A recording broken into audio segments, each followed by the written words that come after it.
सुनिए काव्य ग्रंथ, मंत्र, श्लोक, स्तोत्र, भजन एवं धर्म के साथ जुड़ी कथाएं। भक्ति से आत्मशक्ति। श्रीमद् भागवत महापुराण के प्रथम खंड के चतुर्दश स्कंद के अथ चतुर्दशो अध्याय राजा वेन की कथा खा के रूप में आरंभ करता हूं।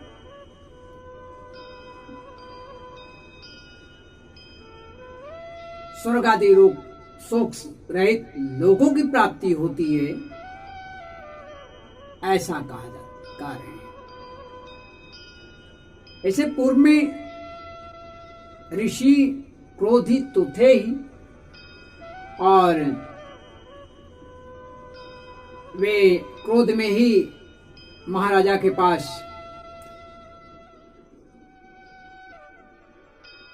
महाराज के पास आए, वेन के पास आए, लेकिन बहुत समझाने के बाद भी वह नहीं समझा। परिणाम तो बहुत क्रोध में आ गए हैं। उसी का वर्णन है यहाँ पर कि स्वर्गादि शोक रहित लोगों की प्राप्ति होती है यदि उसका निष्काम भाव हो, तब तो वही धर्म उसे अनंत मोक्ष पद पर पहुंचा देता है।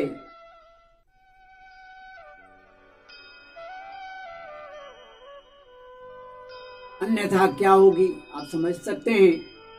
हे विप्रवर, प्रजा का क्षमा करेंगे। हे वीरवर, प्रजा का कल्याण रूप वह धर्म आपके कारण नष्ट नहीं होना चाहिए। धर्म के नष्ट होने से राजा भी ऐश्वर्य से च्युत हो जाता है।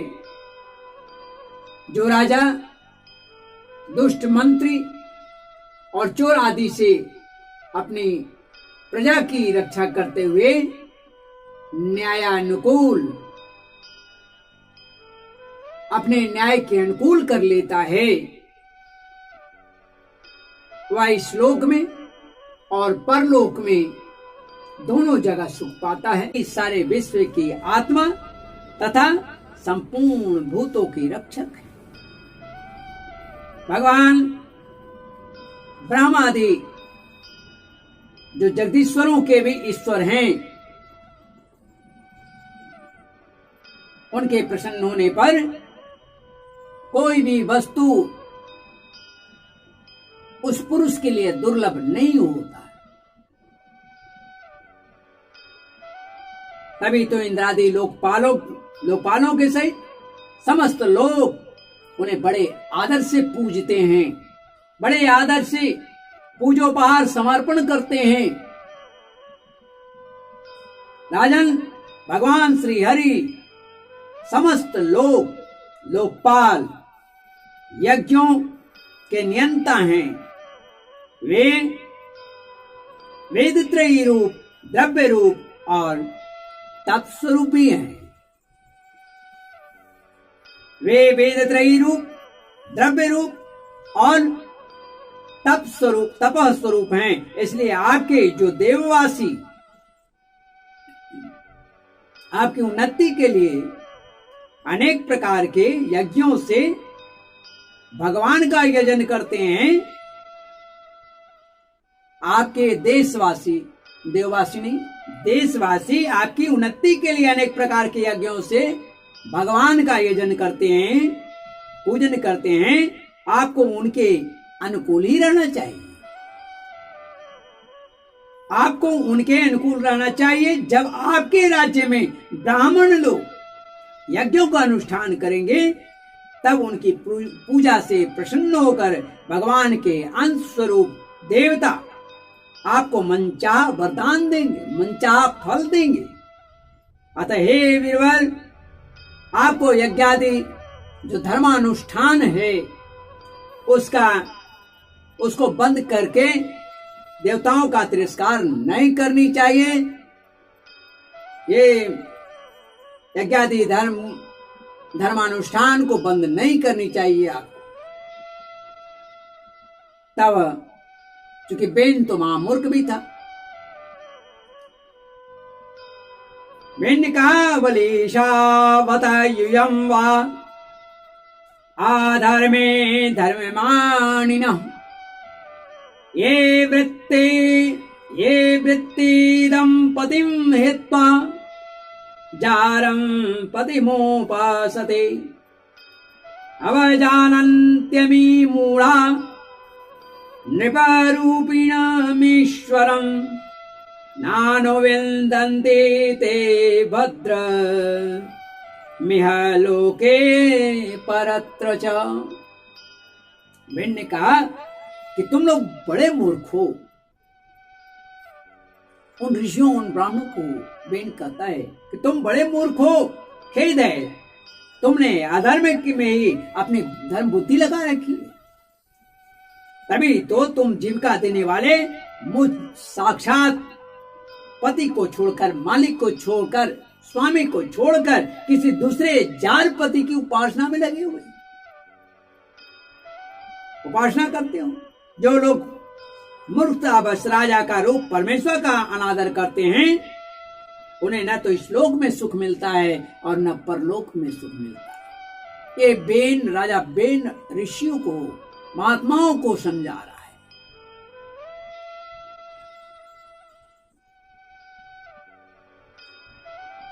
अरे जिसमें तुम लोगों की इतनी भक्ति है, वह यज्ञ पुरुष है कौन? वो यज्ञ पुरुष कौन है? यह तो ऐसी बात है जैसे उल्टा स्त्रियां अपने विवाहित पति से प्रेम न करके किसी पर पुरुष में आसक्त हो जाए। विष्णु, ब्रह्मा, महादेव, इंद्र, वायु, यम, सूर्य, मेघ, कुबेर, चंद्रमा, पृथ्वी, अग्नि और वरुण तथा इनके अतिरिक्त जो दूसरे वर और श्राप देने में समर्थ देवता हैं, वे सब के सब जो हैं इसी राजा के शरीर में निवास कर रहे हैं, इस राजा में ही समाहित हैं, इस राजा के शरीर में ही रहते हैं। फिर तुम किसकी बात करते हो? इसलिए राजा सर्वदेवमय है और देवता उसके अंश मात्र हैं।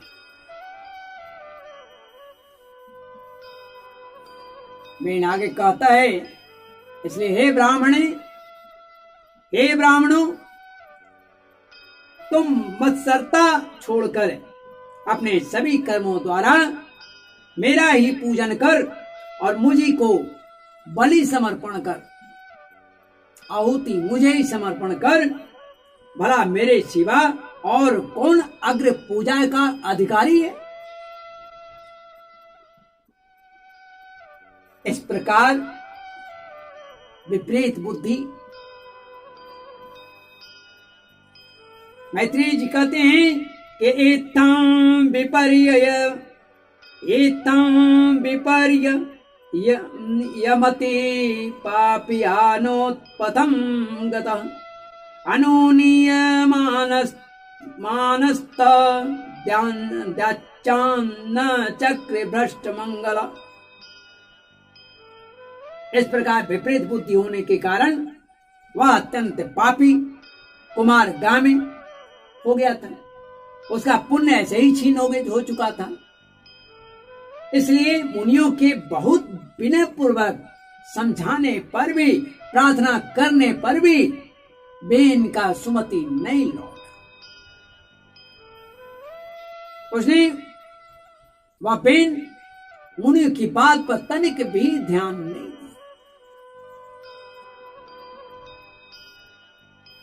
कल्याण रूप विदुर जी अपने को बड़ा बुद्धिमान समझने वाला, अपने को ही श्री हरि समझने वाला, सर्वशक्तिमान समझने वाला मैं मुनियों का अपमान कर डाला, ऋषियों का अपमान कर दिया। तब अपनी मांग को व्यर्थ हुए देख वे ऋषि लोग उस पर अत्यंत कुपित हो गए और अत्यंत कुपित हो गए और उसके बाद उन्होंने कहा मार डालो। उसी राजा के सामने उसी राजा को इतने क्रोधित हो गए कि उन्होंने कहा कि मार डालो। समझाने गए लेकिन उपदेशो हे मूर्खाणाम प्रकोपायण शांति, वही स्थिति बेन की थी और ऋषियों ने क्रोध में आ गए। उन्होंने कहा कि यदि यह जीता रहेगा, अगर यह जीवित रहेगा तो पूरे पृथ्वी के लोगों के लिए यह कष्टप्रद हो जाएगा। इसलिए यदि यह जीवित रहा तो कुछ ही दिनों में संसार को अवश्य भस्म कर डालेगा, पाप के बोलबाला करा देगा। इसलिए कुछ यह दुराचारी किसी प्रकार राज सिंहासन के योग्य नहीं है, क्योंकि यह निर्लज साक्षात यज्ञपति श्री विष्णु भगवान की निंदा करने वाला है। और हरिहर निंदा सुनाई जो काना हो पाप हो हाथ समाना। इसलिए इसका वध होना ही चाहिए। और जिसकी कृपा से इसे ऐसा ऐश्वर्य मिला, उस श्री हरि की निंदा अभागे बेन को छोड़कर और कौन कर सकता है, ऐसा ऋषियों ने सोचा। और इस प्रकार अपने छिपे हुए क्रोध को प्रकट कर उन्होंने उसे मारने का निश्चय किया। वह तो भगवान की निंदा करने के कारण पहले ही मर चुका था, इसलिए केवल हुंकार से ही उन्होंने उसका काम तमाम कर दिया। जब मुनिगण अपने आश्रम को चले गए, तब इधर बेन की शोकाकुल माता सुनीता मंत्रादि के बल से तथा अन्य युक्तियों से अपने पुत्र के शव की रक्षा करने लगी। एक दिन में मुनिगण सरस्वती के पवित्र जल में स्नान कर अग्निहोत्र से निवृत्त हो नदी के तीर पर बैठे हुए हरि चर्चा कर रहे थे। उसी दिन उन दिनों लोकपाल में, यानी लोकपाल में नहीं, क्षमा करेंगे, उन दिनों लोकों में आतंक फैलने वाले बहुत से उपद्रव होते देखकर वे आपस में कहने लगे, आजकल पृथ्वी का कोई रक्षक नहीं है, इसलिए चोर और डाकुओं के कारण उसका कुछ अमंगल होने वाला है। ऋषि लोग ऐसा विचार कर ही रहे थे कि उन्होंने सभी दिशाओं से धावा करने वाले चोरों और डाकुओं के कारण उठी हुई धूल, बड़ी भारी धूल को उन्होंने देखा। देखते ही देखते वे समझ गए कि राजा बेन के मर जाने के कारण देश में अराजकता फैल गई है, राज्य शक्तिहीन हो गया है और चोर डाकू बढ़ गए हैं। यह सारा उपद्रव लोगों का धन लूटने वाले तथा एक दूसरे के खून के प्यासे लुटेरे ही अपने तेज से अथवा तपोबल से लोगों की ऐसी कुप्रवृत्ति से रोकने में समर्थ होने पर भी ऐसा करना उन्होंने उचित नहीं समझा। जबकि वो चाहते तो अपने तप से रोक सकते, लेकिन कुप्रवृत्ति से रोकने में, यानी तपोबल से लोगों की कुप्रवृत्ति से रोकने में समर्थ होने पर भी ऐसा करने में हिंसादि दोष देकर उन्होंने इसका कोई निवारण नहीं किया।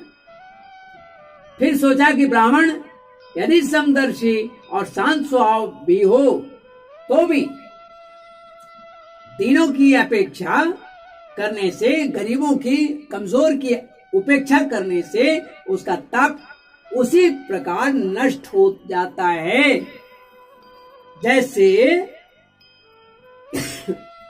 फूटे हुए या छिद्र वाले घड़े से जल नष्ट हो जाता है, जल बह जाता है। फिर राजर्षि अंग का वंश भी नष्ट नहीं होना चाहिए।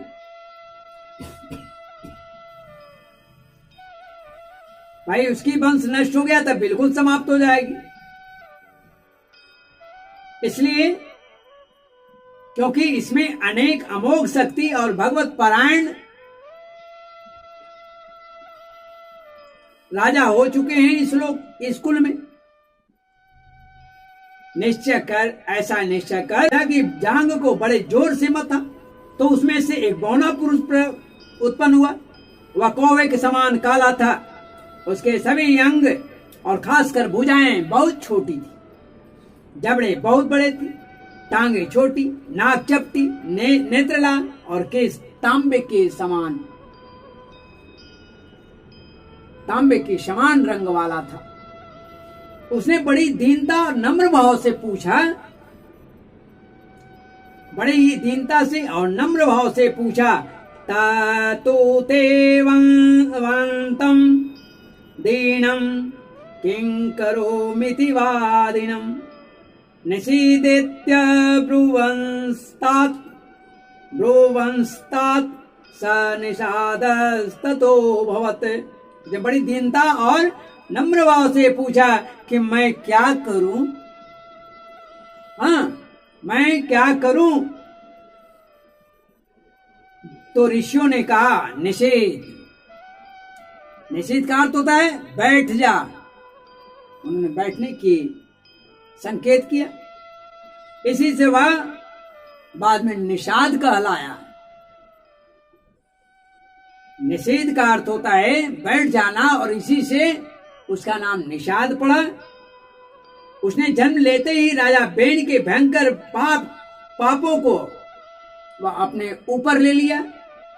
इसीलिए उसके वंशधर नैषाद जो हैं, जिसे निषाद कहते हैं, वे भी हिंसा, लूटपाट आदि पाप कर्मों में रत रहते थे, आज भी रत रहते हैं।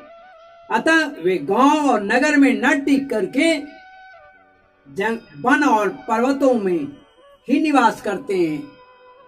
इस प्रकार यथे श्रीमद्भागवते महापुराणे पारमहंस्यां संहितायां चतुर्दश स्कंदे पृथुचरिते निषादोत्पत्तिर्नाम चतुर्दशो अध्याय, अर्थात यह प्रथम खंड के चतुर्थ स्कंद के